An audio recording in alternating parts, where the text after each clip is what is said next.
साथियों नमस्कार। बेबाक पॉलिटिक्स हमारे चैनल में आप सभी का स्वागत है। हम पहले बताए थे कि हमारी जो बेबाकी है वो बरकरार रहेगी। हम आपको जो देंगे बेबाकी से ही देंगे। आज हम एक बेबाक चर्चा करने जा रहे हैं। हमारे साथ है किसान नेता श्री पवन कुमार जी। पवन कुमार जी ने जो दिल्ली में किसान तंबू लगा के बैठे हुए थे, तो बिहार से एक लौते किसान नेता थे जो वहाँ पे जितना दिन आंदोलन चला, ये वहाँ आंदोलन का बिहार की तरफ से, किसानों की तरफ से नेतृत्व किए। स्वागत है सर आपका। धन्यवाद सर, आप अपने बारे में क्या कहना चाहते हैं, क्या बताएंगे आप? कैसे आपकी शुरुआती दौर कैसी रही, इसके बारे में पहले हम चर्चा करना चाहेंगे। देखिए, मैं बिहार जिले के अंतर्गत खतरी विधानसभा क्षेत्र से हूँ और मैं भी एक किसान परिवार से हूँ। और खेती किसानी को हमने देखा है किस प्रकार से वो प्रॉफिटेबल व्यापार के रूप में रहा है और धीरे धीरे करके लागतें बढ़ती चली गई और आउटपुट कम आते चला गया। ठीक है। और जो गवर्नमेंट की पॉलिसी जो रही एमएसपी को तय करने की या फिर जो हमारा फसल है उसके लिए उसको बेचने की व्यवस्था धीरे धीरे नीतिगत रूप से कमज़ोर पड़ती रहेगी, तो खेती में लागत ज़्यादा आने लगा और प्रॉफिट कम आने लगा, तो खेती किसानी घाटे का सौदा होने लगा। धीरे धीरे जो किसान लोग थे वो खेती को छोड़ के या खेती को पर उतना ध्यान नहीं देके वो शहरों की तरफ पलायन कर गए और वो व्यापार में आ गए। लेकिन यदि हम पीछे मुड़ के देखते हैं कि आखिर ये स्थिति क्यों रही, तो कुल मिला के कम बेस ये पता लग जाता है कि ये कहीं ना कहीं पॉलिसी के जो गवर्नमेंट की पॉलिसी है किसान को लेके, तो उससे कहीं ना कहीं प्रभावित हुआ है और ये पूरा का पूरा मन में सब दिन चलते रहा। आप कहाँ तक पढ़े लिखे? मैं इंटरमीडिएट में पढ़ा। उससे पहले की पढ़ाई? उसके पहले की पढ़ाई तो किस विद्यालय से पढ़े? मैं जवाहर नवोदय विद्यालय, जो हर एक जिले में एक है पूरे भारत में, कहीं कहीं दो भी है। तो नवादा जिला जो बिहार के अंदर है, वहाँ रेवार में है नवोदय विद्यालय में, वहाँ से पढ़ा 8वें तक। 8वें के बाद वहाँ माइग्रेशन की व्यवस्था है, नेशनल इंटीग्रेशन को बढ़ाने के लिए, तो हम लोग को कर्नाटक जाने का एक मौका मिला। 2 साल कर्नाटक, बेंगलोर, बीदर में कर्नाटक में रहा। फिर मैं वापस आया तो 11वीं और 12वीं मैं रेवार से किया। उस बीच में 2 महीना के लिए मैं शेखपुरा में भी जो नवोदय था उसमें भी जाने का मौका मिला और मैं इंटरमीडिएट वहीं से किया। तो ऐसी क्या बातें हुई, हमें ये समझ में नहीं आ रहा है कि नवोदय का विद्यार्थी ग्रेजुएट क्यों नहीं हुआ? नवोदय के विद्यार्थी ग्रेजुएट नहीं होने के पीछे था कि जो आर्थिक व्यवस्था हमारी थी वो कृषि से आधारित थी, और जब तक हम इंटरमीडिएट करने के बाद हम स्थिति को देखते हैं पीछे मुड़ के, तो देखते हैं कि कहीं कोई हमारे पास कोई व्यापार तो था नहीं, था तो खेती, उस पर निर्भर थे और खेती घाटे की तरफ जाने लगी। तो लगा कि नहीं, अब व्यापार ही करना चाहिए, क्योंकि लोग पलायन व्यापार के तरफ करने लगे। तो इस ढंग से मैं व्यापार में चलता चला गया और मैं यहाँ से दिल्ली के तरफ रवाना हुआ, वहाँ व्यापार एस्टेब्लिश किया। लेकिन लगातार जो किसानों की हालत थी, तो किसानों से संबंधित कोई आंदोलन हो, कुछ मुद्दे हों, तो उसमें आकर्षण हर समय बना रहता था, क्योंकि चिंता तो थी कि पहले बहुत अच्छा था खेती, अब खेती अच्छा नहीं है। तो कारण ढूंढते रहते थे, उस पर अध्ययन करते रहते थे, उस पर अनुसंधान करते रहते थे। इसके लिए यदि कहीं कोई सेमिनार हो वहाँ भी जाते थे, कहीं आंदोलन हो रहा हो वहाँ भी जाते। आंदोलन में काफ़ी जागरूक होने का मौका मिला, सीखने का। आपके राजनीतिक आदर्श कौन है? हमारे राजनीतिक आदर्श जॉर्ज फर्नांडिस हैं और जो मूल रूप से राजनीति में मुझे आकर्षित किए। और इसके अलावे यदि आदर्श माने तो किसानों के जितने नेता जिन्होंने किसान के लिए लड़ाई लड़ी, वो सारे हमारे आदर्श। जॉर्ज फर्नांडिस की बात किए, पिछले आंदोलन का कोई किस्सा आप सुनाएंगे जो आप 6 महीने टेंट लगा के बैठे रहे, उस आंदोलन का क्या कोई किस्सा? देखिए, आंदोलन तो मैं किसानों के लिए आंदोलन करीब करीब 7-8 बड़े आंदोलनों में रहा। जैसे भट्टा परसोल आंदोलन जो है उत्तर प्रदेश गौतम बुद्ध नगर में है, जो अभी यमुना एक्सप्रेस भी जो बना हुआ है उससे लगते हुए भट्टा परसोल गांव है। वहाँ भूमि अधिग्रहण जो 1894 का कानून है उसको बदलने की मांग, और उसके अलावे वहाँ पर जो भी किसान का जमीन अधिग्रहण किया जा रहा था उसको कौड़ियों के भाव में लिया जा रहा था। तो और दूसरी चीज़ की हम लोग कैलकुलेशन किए कि ज़मीन जिस रेट में लिया जा रहा है, तो क्योंकि नोएडा में क्या है, नोएडा हो चाहे ग्रेटर नोएडा है, तो यमुना जो विकास प्राधिकरण है वहाँ पर ज़मीन किसान से डायरेक्ट बिल्डर नहीं लेता है, वो लैंड बैंक बनाती है अथॉरिटी, और उसको क्या करती है डेवलप करके फिर अच्छे खासे मुनाफे में बिल्डर को देती है। तो हम लोग को लगा कि ये बिल्कुल औने पौने दाम में हम लोग को किसानों की ज़मीन ली जा रही है, और ये बहुत मोटा मुनाफा में जो है सो आगे बिल्डरों को दी जा रही है। तो प्राधिकरण का काम प्रॉपर्टी डीलर का तो था नहीं, और लगता था जमीन किसानों का है और पैसा कोई और कमा रहा है, कोई अफसर कमा रहा है, कोई बिल्डर कमा रहा है। इसलिए लोग वहाँ के जागरूक हुए और हम लोग संगठित करके फिर आंदोलन किए। तो उसमें लगा कि कारण क्या है, तो भूमि अधिग्रहण का जो कानून है उसी के अंदर जो है सो दिक्कतें थी। इसलिए हमने एक बिल ड्राफ्ट किया, और ड्राफ्ट करने के बाद उस बिल की मांग को लेके भट्टा परसोल में लगातार आंदोलन किया, और जमुना एक्सप्रेस भी जो बन रहा था वहाँ पर भी हम लोग संघर्ष हुआ सरकार के साथ। बहुत लोगों को गोलियां लगी, कुछ पुलिसकर्मी भी घायल हुए, 23-24 महीना जेल हुआ। आपको पुलिस पीटा भी? पुलिस तो आक्रमण करती रही, लेकिन मैंने रबड़ की गोलियां जरूर खाई है।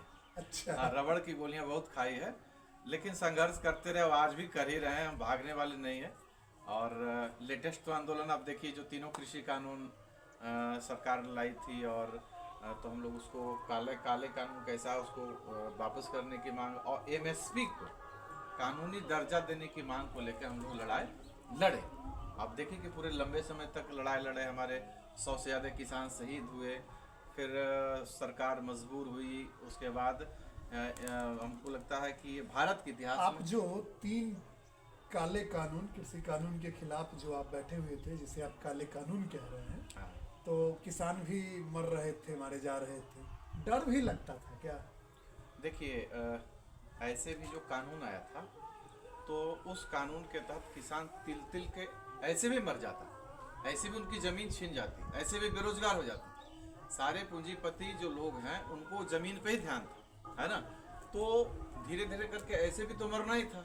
तो लगा कि यदि हम संघर्ष करके मरते हैं तो हो सकता है कि भारत के किसान एक हो जाएं, और जो है सो सरकार को हम लोग झुका कर अपनी बात को मनवा लें, तो हो सकता है किसान की जीत हो जाएगी। क्योंकि वो कानून इतना पेचीदा था। अभी क्या है कि एक लिमिट है कि कोई भी व्यापारी अनाज को एक लिमिट के दायरे में ही वो जमा कर सकता है, और एक जिले से दूसरे जिले में नहीं जाने का प्रावधान है, नहीं बेचने का प्रावधान है। तो ऐसे सभी का रास्ता जो है उस कानून में खोला जा रहा था। कॉन्ट्रैक्ट फार्मिंग, है ना, ये सब जो तीनों कृषि कानून थे अन्य देशों में भी आया है, वहाँ फेल हो गया। वहाँ किसान जो है, किसान की जमीन धीरे से जो है सो उद्योगपति और कॉर्पोरेट में शिफ्ट हो गई। जब ऐसा ही करना है तो जो जमींदारी उन्मूलन का जो एक्ट आया, तो फिर तो आप उसी को दोहरा रहे हैं। वो तरीका दूसरा है, मॉडल दूसरा है, तो फिर कोई फायदा नहीं हुआ ना। मूल रूप से ये देश की आबादी जो है उसमें 80% लोग कृषि और खेती पर निर्भर हैं। तो रोजगार की व्यवस्था कहाँ है? खेती पे है, किसानी पे है। जब उसी को तहस नहस आप कर देंगे तो देश बचेगा नहीं। और जो अनाज आज के डेट में 30 रुपये है, 40 रुपये है, वो 200, 250, 300 रुपये हो जाएगा। यदि कोई प्रतिबंध नहीं रहेगा, कोई लिमिट नहीं रहेगा, कोई ऐसी पॉलिसी नहीं रहेगी, तो क्या हासिल होगा। तो इसलिए हम लोग को लगा कि ये तीनों कृषि कानून खत्म होने चाहिए और एमएसपी को कानूनी दर्जा मिल जाए, ताकि किसान यदि अनाज लेके यदि मंडी में जाता है तो जो रेट तय हुआ उस रेट से नीचे नहीं बिकना चाहिए। और दूसरी चीज़ और था कि जो एमएसपी को तय करने का जो फार्मूला है वो स्वामीनाथन आयोग के रिपोर्ट के अनुसार एक फार्मूला दिया गया था, जिसमें कि जो लागत है, बहुत सारी लागतें जो है सो उसमें नहीं जोड़ा जा रहा था। जैसे ज़मीन का रेंट है ना, लेबर कॉस्ट है, और बिजली का है, जुताई का है, प्रॉपर जो होना चाहिए, और वो टोटल जोड़ने के बाद जो प्राइस आता था उस पर 1.5 गुना करके एमएसपी के दर्ज, एमएसपी का जो है सो रेट तय होता है, और एमएसपी पे हमारा फसल बिकने का गारंटी हो जाता है, कानून बन जाता है, तो किसानों को कहीं बाहर जाने की ज़रूरत नहीं है। अच्छा, एक चीज़ बात बताइए, आप बिहार के रहने वाले हैं, बिहार के किसान नेता है, और जाके आंदोलन आप करते हैं दिल्ली में, ऐसा क्या है? बिहार में किसानों की समस्या नहीं है कि यहाँ खाद नहीं टाइम पे मिलता है, ना फसलों का कोई दाम है? तो क्या आपकी जो वहाँ वाली किसान वाली टीम है और अन्य बड़े नेता है, वो बिहार में नहीं उतरेंगे क्या? देखिए, निश्चित रूप से आपका कहना बिल्कुल सही है कि मैं बिहार का हूँ, लेकिन मैं दिल्ली में आंदोलन कर रहा हूँ। लेकिन दिल्ली में जो आंदोलन हो रहा था, चूँकि मैं रहता था दिल्ली में, और हम वहाँ इलाकों में स्थानीय स्तर पर काफ़ी आंदोलनों में साथ रहे हैं, तो वहाँ एक बड़ी जमायत रही। ऐसा नहीं कि बिहार में हम लड़ाई नहीं लड़े। बिहार में गया जिले में सेवतर गाँव है, यहाँ भी आंदोलन किए हैं। यहाँ भी जो है उसी भूमि अधिग्रहण के बिल, भूमि अधिग्रहण का जो बिल है उसको बदलने की मांग, और भी किसानों के मुद्दे पर लड़ाई लड़े। लेकिन चूंकि जिस मुद्दे पर दिल्ली में लड़ाई हो रही थी, उतना बड़ा संगठित रूप से लड़ाई जब चल रही थी और संघर्ष चल रहा था, तो जो इशूज था, इशूज से पूरा देश प्रभावित होता, तो उसमें बिहार के भी किसान हैं। तो मुझे लगा कि जब मैं यहाँ हूँ और ये पूरे देश के किसानों की लड़ाई, तो बिहार के किसानों की भी तो लड़ाई है, तो मुझे लड़ना चाहिए।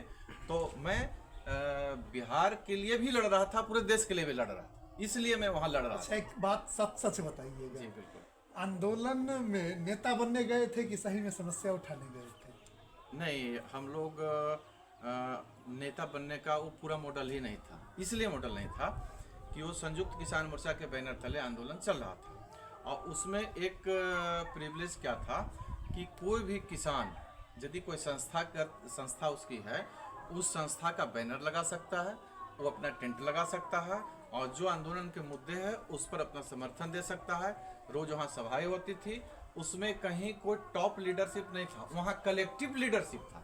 भारत के इतिहास में इतना बड़ा कलेक्टिव आंदोलन और कलेक्टिव नेताओं का होना, एक मुद्दे पर सहमत होना पहली बार हुआ था। अच्छा, ये क्या कहते हैं, राकेश टिकैत कैसे आगे बढ़ गए? वो तो लगा कि आंदोलन ही राकेश टिकैत का है। देखिए, और सब तो दिखवे नहीं किए। मूल रूप से जो सच बात है कि जो पंजाब और हरियाणा के किसान आए थे, ये आंदोलन को यदि तेज धार दिए, मजबूती दिए, तो वो दिए। राकेश टिकैत तो बहुत लास्ट में आए, जब बॉर्डर पर आके हम लोग बैठ गए हैं। राकेश टिकैत बहुत बाद में आए, और राकेश टिकैत लीड नहीं कर रहे थे, मीडिया कवरेज उनको मिला था। क्या उसकी वजह है ये मैं नहीं कह सकता हूँ, तो किसके द्वारा बैठाया गया और किस ढंग से चीज़ें हुई। हाँ, बाद में जिस समय लास्ट में पुलिस उनको गिरफ्तार करने आई, उसके बाद जो है ना लीडरशिप शिफ्ट हुआ, सेंट्रलाइज हो गई, ये बात को मानते हैं। उसके बाद जो आंदोलन को मजबूती मिली और लंबे समय तक चला, तो उसमें उनका लीडरशिप ऑटोमेटिक ट्रांसफर हो गया। लेकिन ये कलेक्टिव आंदोलन था, सभी किसानों का था, सभी किसान संगठनों का। एक सवाल ये, बिहार में किसान आंदोलन संभव है कि नहीं, हाँ या ना? बिहार में सबसे जरूरी है किसान आंदोलन, इसलिए आंदोलन जरूरी लेकिन है। आज तक तो आंदोलन एक भी नहीं हुआ है किसानों का। बड़ा आंदोलन नहीं हुआ है, लेकिन देखिए, आंदोलन वहाँ होता है जहाँ जमीन को अधिग्रहण किया जाता है और बड़े पूंजीपतियों को दिया जाता है। तो कुल मिला के यहाँ जो है बिहार में अब कमोबेश स्थिति वो हो रही है। अभी भारतमाला प्रोजेक्ट जो बन रहा है, वो आपको औरंगाबाद के आसपास जो ज़िले हैं, वो ज़िले प्रभावित हैं। जैसे जैसे वो रोड आगे जाएगा और लैंड एक्विजिशन होगा, और जब सड़कें बनेगी तो एक्विजिशन होगा, तो फिर लोगों को जब दिक्कत होगी तब लोग जागरूक होंगे। अभी आंदोलन हुआ, अभी चुनाव चल रहा है, इसके कुछ दिन पहले भारतमाला जो प्रोजेक्ट बन रहा है, उसमें क्या हुआ कि 2013 में कानून बना, 2022 में लैंड एक्विजिशन एक्वायर हुआ, और मुआवजा मिला कब? 2023 में। और किस दर से मिला? 2012 के जो कानून है, मतलब कि वही अंग्रेजों का जो 1894 का कानून है, उसके हिसाब से उनको दिया जा रहा है। तो ये सबसे गलत है, ये बिल्कुल नाइंसाफी है। दूसरी चीज कि खड़ी फसल में सुप्रीम कोर्ट भी कहा, वैसे मानवता के आधार पर भी खड़ी फसल में आप बुलडोजर नहीं चला सकते। आप जो है आप नोटिस देंगे, नोटिस देने के बाद जो है यदि किसान संतुष्ट नहीं हुआ तो कोर्ट भी जाता है। जब कोर्ट में चला गया तो फिर आप उसको कुछ नहीं कर सकते हैं। यदि कानूनन आप सही नहीं कर रहे हैं तो, और कानूनन सही कर रहे हैं तो किसी को दिक्कत तो है ही नहीं। अब वहाँ क्या हुआ कि जो धान की रोपाई हुई उस खड़ी फसल में भी सिर्फ रोपा हुआ है और मुश्किल से 10 दिन हुआ है, उसमें ट्रैक्टर से और पुलिस बल के प्रयोग से और अधिकारियों के समझ ले कि जबरन करके और उस जगह जोत दिया गया और जो भी लोग विरोध कर रहे थे उनको गिरफ्तारी कर ली। ये गलत है। तो ये क्या है कि आप एक जगह दबा दिए, 2 जगह दबा दिए, लेकिन ज्यों-ज्यों आप आगे बढ़ते रहेंगे और इस ढंग का काम करेंगे तो फिर किसान सब एक होंगे और हम लोग इस काम को करेंगे, छोड़ेंगे नहीं। तो ये तो हो गया एक्विजिशन का। दूसरी चीज क्या है कि एमएसपी को लेके जो लड़ाई चल रही है हम लोग की, तो वो तो आंदोलन अभी स्थगित हुआ। अच्छा, एमएसपी से याद आया, एनडीए बीजेपी ने घोषणा किया है इस चुनाव में कि हम एमएसपी किसानों को बिहार में देंगे, तो क्या आप लोग समर्थन कर रहे हैं बीजेपी को? बिल्कुल समर्थन नहीं कर रहे हैं। अब मैं बताता हूँ कि जो अभी वर्तमान प्रधानमंत्री हैं, क्योंकि ये केंद्र के दायरे में आता है, जो एमएसपी से संबंधित कानून है वो तो संसद में बनेगा, इसमें केंद्र सरकार का रोल है, ठीक है।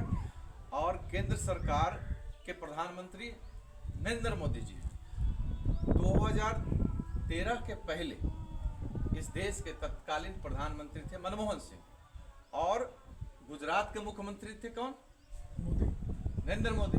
उन्होंने ज्ञापन दिया और मांग की कि स्वामीनाथन रिपोर्ट फार्मूला के अनुसार एमएसपी तय हो और एमएसपी तय होने के बाद उसका 1.5 गुना जो है ना प्रॉफिट मतलब प्रॉफिट जोड़ के फसलों का जो है सो रेट लागत से 1.5 गुना मूल्य उनको दिया जाए।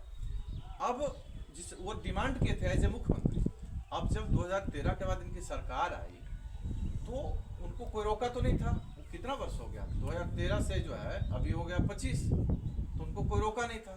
ये सब सिर्फ जो बातें हैं सिर्फ बरगलाने वाली बात है, इससे कहीं पर भी कोई संतुष्ट हम लोग नहीं है।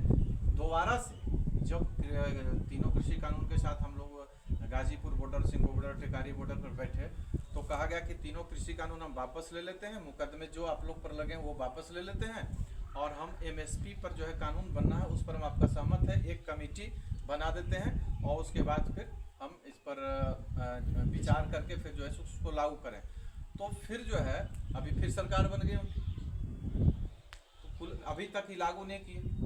तो कहने का मतलब है ये किसानों के हित में सरकार बिल्कुल नहीं है, ये पूंजीपतियों और उद्योगपतियों के हित में है। ये जो है सो मुझे तो नहीं करना चाहिए। ये कहने का मतलब पूंजीपतियों को और पब्लिक के बीच का, जैसे हम लोग की भाषा प्रॉपर्टी डीलर कहते हैं ना, मैं प्रॉपर्टी डीलर की सरकार समझता हूँ सरकार, बिल्कुल। ये तो इसलिए किसानों के हित की बात ही कर रहे हैं। हाँ, बिचौलिया, हाँ ये बिचौलिए की सरकार है। किसान की भाषा में बात कर रहा हूँ तो बिचौलियों की सरकार है और कृषि के लिए इनके पास कोई रोड मैप नहीं है। सिर्फ किसानों के लिए अच्छे नारे हैं, है ना, प्रभावित करने वाला मोटिवेशनल नारे। 6,000 रुपया तो आप लोगों को मोदी जी दे रहे हैं, अब बिहार में 9,000 करने जा रहे हैं, तो और क्या चाहते हैं? देखिए किसान जो है, किसान इतना सक्षम है ना, ये ले नहीं सकता है, ये दे सकता है। कोई 6,000 इनसे मांगा नहीं था, 9,000 मांगा नहीं था, 12,000 मांगा नहीं था। हम तो कह रहे हैं कि जो हमारा एमएसपी का जो फार्मूला है उसको स्वामीनाथन रिपोर्ट के अनुसार जो फार्मूला है उसके तहत आप इसका एमएसपी तय कीजिए, उस पर जो है 1.5 गुना प्रॉफिट पकड़ के और आप उस एमएसपी को घोषित कीजिए और एमएसपी को कानूनी गारंटी दे दीजिए। किसान तो दुनिया को दे सकता है, किसान को कौन देगा? ये तो सिर्फ जो है सो दिखाने के लिए हम दे रहे हैं, हम आपसे मांग ही नहीं रहे हैं। आप जबरदस्ती क्यों दे रहे हैं? तीनों कृषि कानून आपसे मांगे थे जो आप जबरदस्ती दे दिए हमको और फिर वापस करके आप हम पर एहसान जता रहे हैं। तो मोदी जी से गुस्सा है? मोदी जी से पूरा देश का किसान गुस्सा है। जहाँ जहाँ लोग जागरूक हो रहे हैं ना, वहाँ उनको समझ में आ रहा है। तो अभी हमारे साथ थे किसान नेता पवन कुमार जी। आप सुन रहे थे, किसान आंदोलन में ये भाग लिए थे और इन्होंने बेबाकी से अपनी बातें रखी। आप लोग बताइए कमेंट में कैसा लगा इनके विचार, ये हमारा सीरीज कैसा लगा, ताकि हम और वीडियो आपके सामने अन्य मुद्दों पे अन्य लोगों के साथ ला पाए। बहुत बहुत धन्यवाद और आभार।